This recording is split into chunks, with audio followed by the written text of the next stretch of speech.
আসসালামু আলাইকুম। প্রিয় দর্শক, অন্য মঞ্চের আলাপ চাইতে আপনাদের সকলকে আমন্ত্রণ জানাচ্ছি। প্রিয় সুধী, সবাইকে মুজিবের শুভেচ্ছা। এটি বিজয়ের মাস। আর মাত্র দুদিন পরে 16ই ডিসেম্বর বাংলাদেশের মহান মুক্তিযুদ্ধের 54 বছর। এই 54 বছরে যারা এই বাংলাদেশটাকে গ্রাস করতে চেয়েছিল, যারা এই বাংলাদেশটাকে মিনি পাকিস্তান বানাতে চেয়েছিল, যেই বাংলাদেশটাকে যারা অসাম্প্রদায়িক চেতনা থেকে একটি সাম্প্রদায়িক মৌলবাদী রাষ্ট্র করার চেষ্টা করেছিল, রাষ্ট্রের টাকায় গত 54 বছরে মানুষের জাকাতের টাকায়, ফেতরার টাকায়, কোরবানির পশুর চামড়ার টাকায় যাদেরকে আপনারা লালন পালন করেছেন, তারা আজ পশু হয়ে, কোরবানির পশুর চামড়ার পয়সা খেয়ে যারা বড় হয়েছে, তারা আজকে পশু হয়ে আমাদের স্বাধীনতার পতাকাকে খামছে ধরেছে, আমাদের অসাম্প্রদায়িক চেতনাকে খামছে ধরেছে এবং আমাদের এই অসাম্প্রদায়িক চেতনার বাংলাদেশকে হাজার হাজার বছর থেকে চলে আসা আমাদের যে জারি গান, আমাদের সারি গান, আমাদের মুর্শিদি, মারপতি, রামপ্রসাদী, কীর্তন, নজরুল, রবীন্দ্রনাথ, আমাদের যে গানের ধারা, সেটাকে তারা বাউলদেরকে আক্রমণ করা শুরু করেছে, তারা মাজার ভাঙা শুরু করেছে। তারা বাংলাদেশের জন্মের সাথে যে দলটির নাম ওতপ্রোতভাবে জড়িত, যে দলটি না হলে বাংলাদেশ নামক স্বাধীন রাষ্ট্রটি হতো না, যে ব্যক্তির জন্ম না হলে এই স্বাধীন বাংলাদেশ হতো কিনা সন্দেহ, সেই ব্যক্তিকে, সেই দেশকে, সেই কনসেপ্টকে বারে বারে আঘাত করার চেষ্টা করছে। আপনারা জানেন, গতকাল হাদি, তার নামের আগে কিন্তু আরেকটি শব্দ যোগ হয়, সেটি ওসমান নয়, আরেকটি শব্দ যেটি বলে তিনি মিডিয়াতে প্রচার পেয়েছিলেন, সেই মানে যেটা সিরে ফেলতে চেয়েছিলেন আর কি। আমরা তো সেগুলো বলতে পারি না। সেই হাদি, সেই সিরে ফেলা হাদি নিজেই সিরে গেছেন। এখন এখন এই হাদিকে হত্যা করলো কারা? আমরা কিন্তু অর্থটা খোঁজার চেষ্টা করছি। বিএনপির যুগ্ম মহাসচিব রুহুল কবির রিজভী, নাকি জয়েন্ট সেক্রেটারি রুহুল কবির রিজভী, তিনি বলেছেন যে পুলিশরা তাকে বলেছে যিনি হত্যাকাণ্ডের সাথে সরাসরি জড়িত ছিলেন, শুটার ছিলেন, তিনি শিবিরের রাজনীতির সাথে জড়িত। তো এটা তো বিচিত্র কিছু না। আবরারকে হত্যা করেছে, ছাত্রলীগের উপরে দোষ এসছে। পরবর্তী দেখা গেছে যে আবরার হত্যাকারী যেগুলো ছিল, এগুলো সব এখন ছাত্র শিবিরের নেতা হয়ে গেছে। তার মানে বিভিন্ন দলে থেকে তারা সন্ত্রাসী, চাঁদাবাজি, লুণ্ঠন এবং দর্শন, এই রকম কর্মকাণ্ডের সাথে জড়িত ছিল বছরের পর বছর। যখন সুযোগ এসছে, তখন মুখ থেকে মাস্কটা খুলে তার আত্মপরিচয় দিয়েছে। তো এখন এই যে জামাত শিবিরের যে ছেলেটি এই মানে ওসমান হাদিকে হত্যা করলো, তিনি এখন নির্দ্বিধায় ছাত্রলীগ হয়ে যাবেন। কেন হয়ে যাবেন? কারণ এখন তো ছাত্রলীগের গায়ে কালিমা লেপন করতে হবে।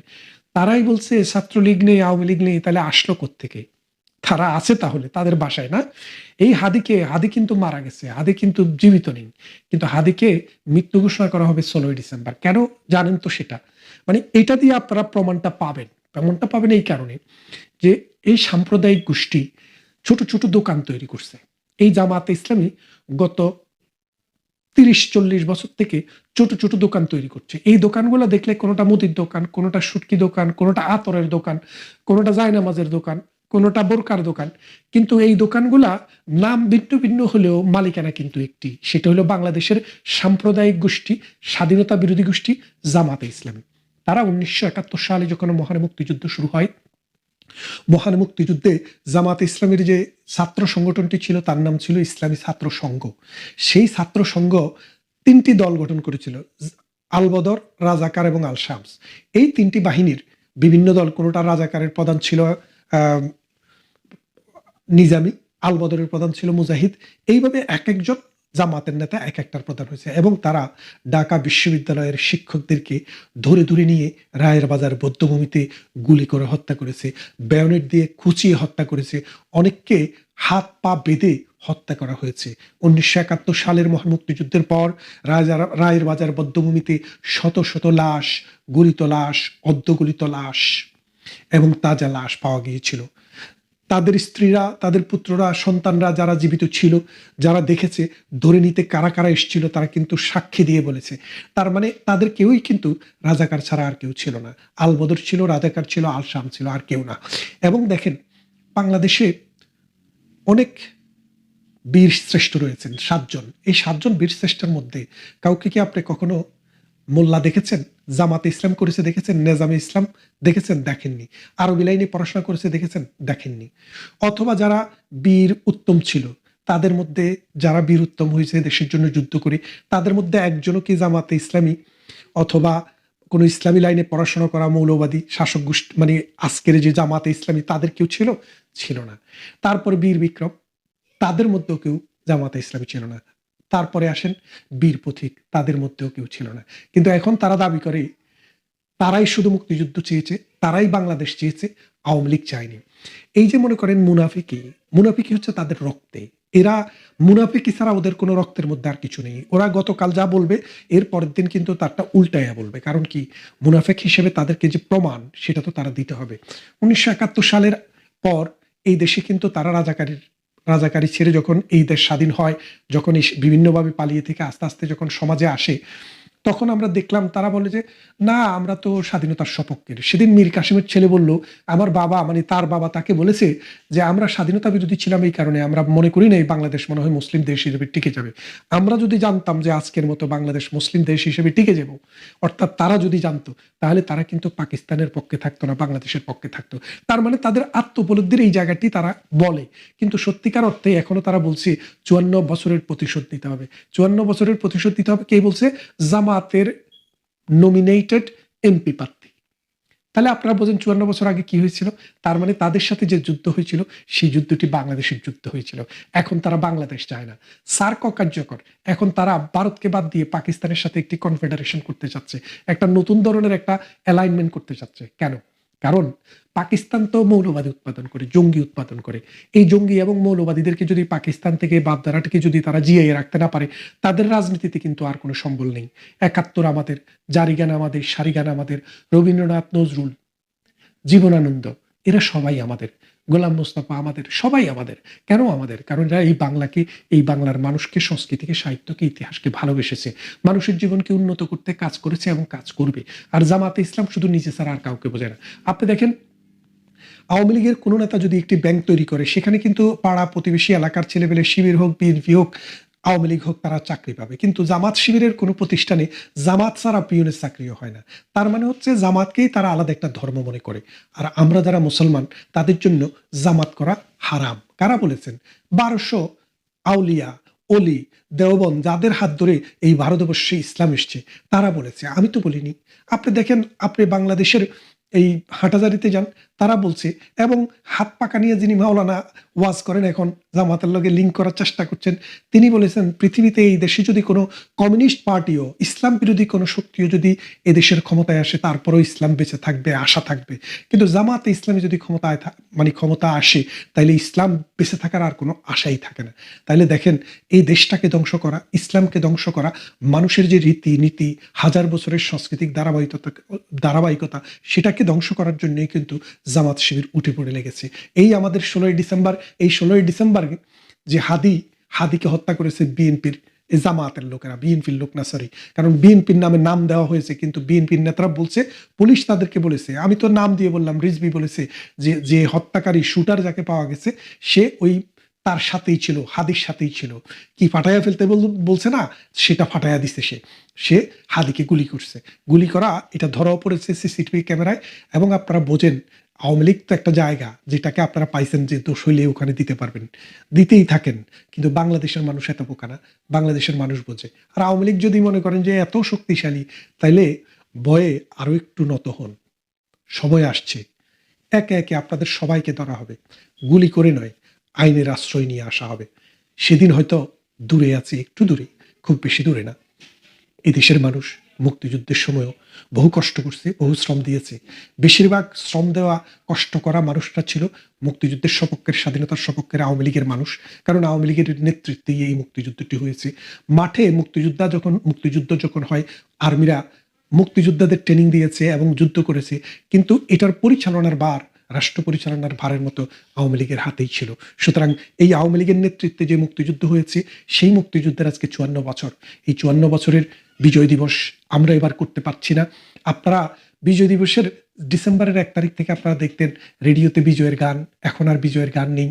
এখন কাদের গান? পাকিস্তানিদের গান, হাদিদের গান। কি গান এগুলা? ওই যে টাকলা, আরেকটা আছে না, টাকলার গান। এদের কি গান আপনারা বুঝছেন তো? যে বলছে যে 11টা মানুষ একটা বল নিয়ে কি খেলে এটা আমার বুঝে আসে না, তার বুঝে আসে না। পৃথিবীর কোটি কোটি মানুষের বুঝে আসে, কিন্তু তার বুঝে আসে না। কারণ তার বুঝে আসবে কোত্থেকে? সে তো মৌলবাদী চক্রের, মৌলবাদীদের বীজে জন্ম। সুতরাং তার চিন্তায় তো ওই 1400 বছরেরও পুরনো আয়ামী জাহিলিয়াতের মানচিত্রটা বসে আছে। সে তো আর এই 1400 বছর পরের দুনিয়াতে নেই, সে এখনো আজীব দুনিয়াতে আছে। আসুন, এই মুক্তিযুদ্ধের এই বিজয়ের মাস আমাদের ডিসেম্বর, এই ডিসেম্বরে প্রত্যেকটা ছাত্রলীগ, যুবলীগ, আওয়ামী লীগ, প্রগতিশীল মুক্তিযুদ্ধের পক্ষের মানুষের প্রতি অনুরোধ থাকবে, আপনারা আপনাদের ফেসবুকে, আপনাদের ওয়ালে, আপনাদের জীবনে ব্যক্তিগতভাবে সন্তানদের সাথে মুক্তিযুদ্ধের ইতিহাস শেয়ার করুন, মুক্তিযুদ্ধের একটি গান শুনুন, মুক্তিযুদ্ধের একটি সিনেমা দেখুন এবং এই মুক্তিযুদ্ধকে আমাদের চিন্তায় এবং চেতনায় লালন করুন। এই দেশ মুক্তিযোদ্ধাদের দেশ, এই দেশ অসাম্প্রদায়িক মানুষের দেশ। আজকে একটা শকুন এসে আপনার গাছের ঢালে বসছে, এই শকুন চিরদিন থাকবে না। এই শকুনকে তাড়ানোর ব্যবস্থা আমরাই করব।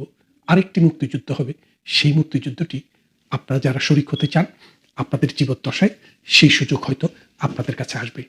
এই যুদ্ধ মানে অস্ত্র দিয়ে হবে না, নীতি, নৈতিকতা, আদর্শ এবং সংগ্রামটা হবে আদর্শিক এবং রাজনৈতিক। সেই সংগ্রামের জন্য আপনাদের সবাইকে প্রস্তুতি নেওয়ার আহ্বান জানিয়ে আবারও বিজয়ের শুভেচ্ছা জানিয়ে ইনকিলাব মঞ্চের আহ্বায়ক নির্বাচনের সম্ভাব্য স্বতন্ত্র প্রার্থী ওসমান হাদি এখন হাসপাতালে লাইফ সাপোর্টে। চিকিৎসকরা বলছেন অবস্থা খুবই ক্রিটিক্যাল, মস্তিষ্ক মারাত্মকভাবে ক্ষতিগ্রস্ত। কিন্তু দর্শক, রাজনীতিতে মানুষের জীবন যেমনই হোক, নাটকের পর্দা নামার সুযোগ নেই। হাদি গুলিবিদ্ধ হওয়ার পর থেকে চলছে চরম অস্থিরতা। প্রথমে মিত্রদের মধ্যে দিয়ে চলল চরম ব্লেম গেম, যেন এই সুযোগেই তারা নিজেদের পুরনো ঝগড়া মিটিয়ে নিতে চেয়েছিল। কিন্তু নাটক শেষ হতে না হতেই সেই ঝগড়াটে দলগুলোকেই আবার দেখা গেল শীতল আরামদায়ক যমুনার হলরুমে। কি চলছিল সেখানে?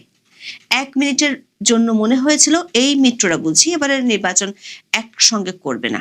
পর মুহূর্তে প্রধান উপদেষ্টার এক ডাকে সব দ্বন্দ্ব ভুলে, সব রাগ অভিমানকে পেঁয়াজ আলুর খোসার মতো ছুঁড়ে ফেলে তারা আবার ঘোষণা করলো ঐক্যই তাদের শক্তি। অথচ যে সরকার আগে পেঁয়াজ আলুর দাম নিয়ে যতটা চিন্তিত ছিল, এখন তারা হাদির গুলিবিদ্ধ হওয়ার 24 ঘন্টা পরেও কেন হামলাকারীদের ধরতে পারল না? স্বরাষ্ট্র উপদেষ্টা কেন হঠাৎ করেই ঘুম ভেঙে ঘোষণা করলেন অপারেশন ডেভিল হ্যান্ড ফেজ 2 আসছে? আর সবচেয়ে বড় কথা, নির্বাচনের প্রার্থী হলে আগ্নেয়াস্ত্রের লাইসেন্স উন্মুক্ত করে দেওয়ার নজিরবিহীন ঘোষণা এসেছে। এরই মাঝে আবারও বোমা ফাটলেন বিএনপির ভারপ্রাপ্ত চেয়ারম্যান তারেক রহমান। জানালেন নির্বাচন নিয়ে তার আশঙ্কাই সত্যি হতে চলেছে। সামনে আরো ভয়াবহ অবস্থার হুঁশিয়ারিও দিয়েছেন। এমন অবস্থায় গোটা নির্বাচন নিয়ে তৈরি হয়েছে নতুন অনিশ্চয়তা। খোদ নির্বাচন কমিশন, যারা সুষ্ঠু নির্বাচন আয়োজন করবেন, তারাই এখন নিজেদের নিরাপত্তা নিয়ে বিচলিত। প্রধান নির্বাচন কমিশনার AM নাসিরউদ্দিন, 4 নির্বাচন কমিশনার ও নির্বাচন কমিশন সচিবালয়ের সিনিয়র সচিবের বিশেষ নিরাপত্তার ব্যবস্থা করতে পুলিশকে চিঠি দিয়েছে ইসি।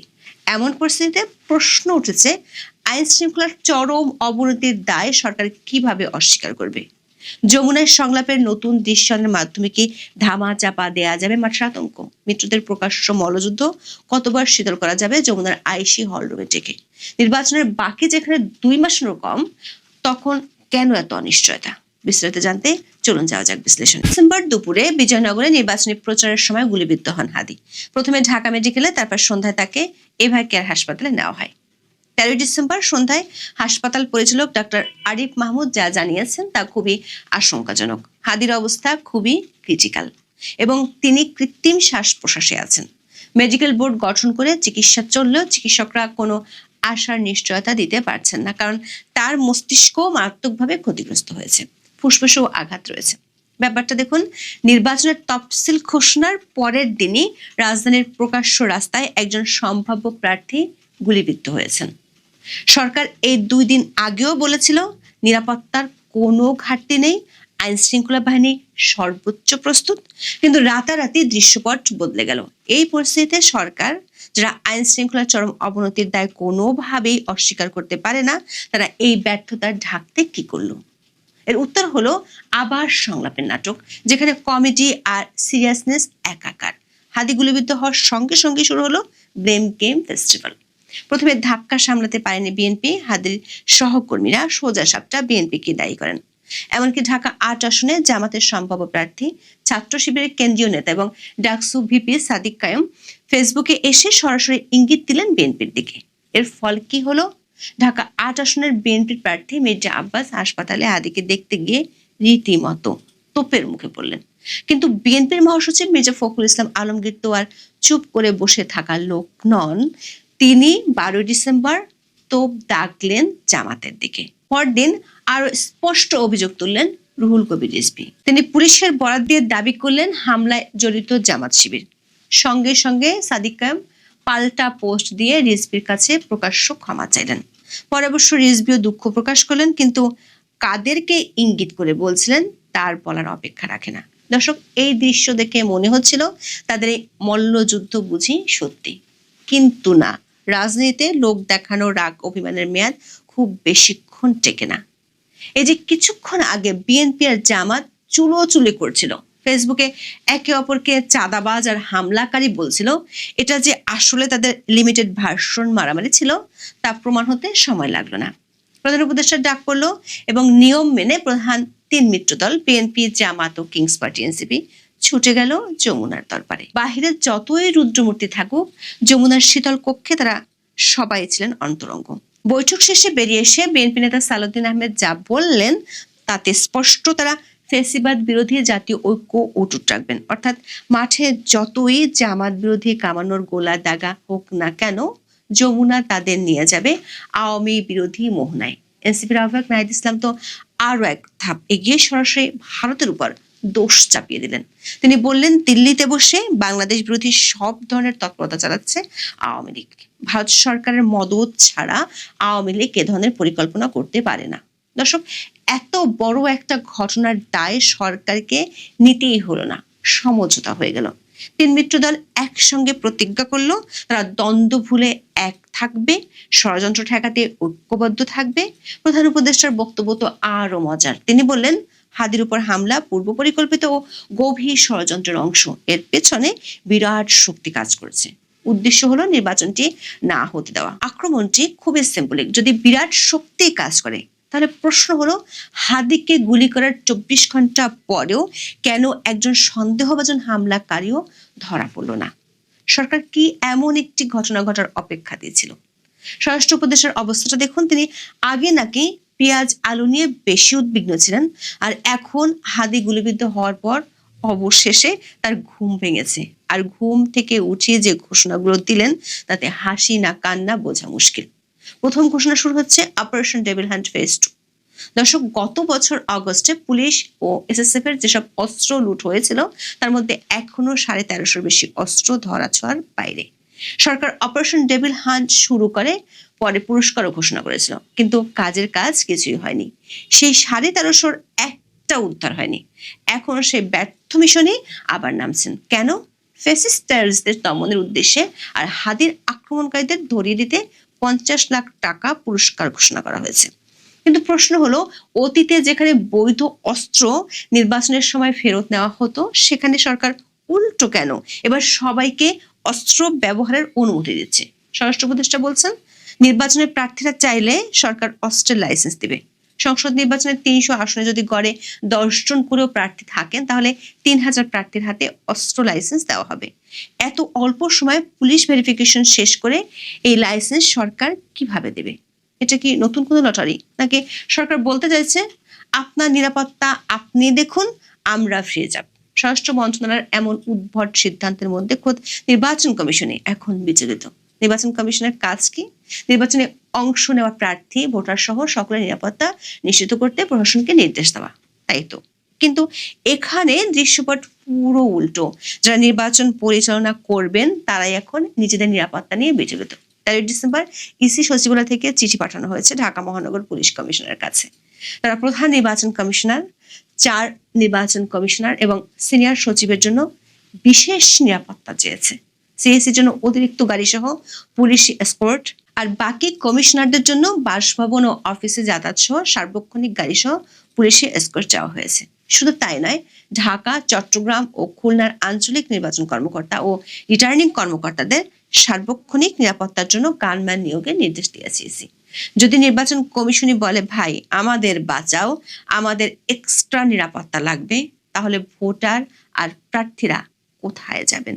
এটা কি সুষ্ঠু নির্বাচন নাকি আত্মরক্ষা নির্বাচন?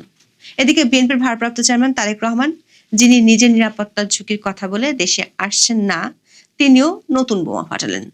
হাদি গুলিবিদ্ধ হওয়ার পরদিন ভার্চুয়ালি যুক্ত হয়ে তিনি বললেন, নির্বাচন নিয়ে তার ভবিষ্যৎবাণী সত্যি হতে চলেছে, সামনে অবস্থা আরো খারাপ হতে পারে। দর্শক, হাতে আর বেশি সময় নেই, নির্বাচনের বাকি 2 মাসেরও কম। আর এই 2 মাসে আমরা কি দেখছি? একদিকে একজন সম্ভাব্য প্রার্থীর জীবন মৃত্যুর সঙ্গে পাঞ্জা লড়া, অন্যদিকে মিত্রদের মধ্যে নাটকীয় মারামারি এবং তার চেয়েও নাটকীয় সমঝোতা। সরকার বলছে এটা গভীর ষড়যন্ত্র আর বিরাট শক্তির কাজ, কিন্তু 24 ঘন্টা পরেও হামলাকারীরা অধরা। নির্বাচন কমিশন নিজের জীবন বাঁচাতে পুলিশের কাছে ধর্ণা দিচ্ছে। আর এই সব কিছুর মাঝে স্বরাষ্ট্র উপদেষ্টা বলছেন, আপনারা প্রার্থীরা সবাই অস্ত্র হাতে নিন। এই পরিস্থিতিটা ঠিক কেমন জানেন? যেন আমরা একটা জীর্ণ জাহাজে উঠেছি। জাহাজের ক্যাপ্টেন বলছেন, চিন্তা নেই, জলদস্যুরা আসলে আমরা জাহাজের সব যাত্রীকে একটা করে লাইসেন্স প্রাপ্ত তলোয়ার ধরিয়ে দেব, তোমরা নিজেরাই বাঁচো। কিন্তু ক্যাপ্টেন নিজে নিরাপদ ঘরে বসে আছেন। প্রশ্ন, এই চরম অনিশ্চয়তার মধ্যে আইন শৃঙ্খলার অবনতির দায় সরকার কিভাবে অস্বীকার করবে?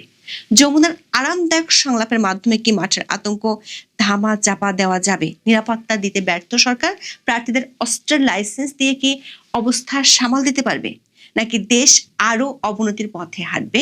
সেই প্রশ্নের উত্তর যমুনার মোহনায় কিংবা স্বরাষ্ট্র মন্ত্রণালয়ের বৈঠকে যেহেতু পাওয়া যায়নি, তাই আপাতত অপেক্ষায় থাকতে হবে।